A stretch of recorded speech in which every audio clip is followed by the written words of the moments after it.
അഹമ്മതി കാണിച്ചിട്ട് ചിരിക്ക. സോറി. എന്ത് സോറി? കുട്ടികളായാൽ കുറച്ച് അടക്കൊതുക്കൊക്കെ വേണം. എനിക്കതിന് കുട്ടികളായിട്ടില്ലല്ലോ. അതല്ല, പെൺകുട്ടികളായാലും ഇതുപോലെ ലോറി പായണ പോലെ കിടന്ന് പായം പാടില്ല. അതിന് ഞാൻ സോറി പറഞ്ഞില്ലേ? എന്ത് തോന്നിയ കാണിച്ചിട്ട് സോറിയോ? സായിപ്പന്മാർ ഒരു വാക്ക് കണ്ടുപിടിച്ചു സോറി സാരി സാരി. പിന്നെ ഞാൻ എന്താ വേണ്ടേ? ഈയുടെ കാല് പിടിച്ച് കരയണോ?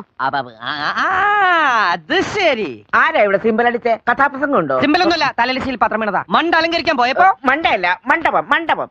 മണ്ഡപം അലങ്കരിക്കാൻ കൊണ്ട് പൂക്കളാണ് ഈ കുട്ടി നശിപ്പിച്ചത്. എന്ത് നശിപ്പിച്ചു? അതെല്ലാം പെറുക്കി എടുത്താ പോരെ? ഓഹോ, അങ്ങനെയാണ്. എന്നാ പെറുക്കി എടുക്കൂ കുട്ടി. അല്ല, നീ ഏതായി കുട്ടി? ഏതായി കുട്ടി?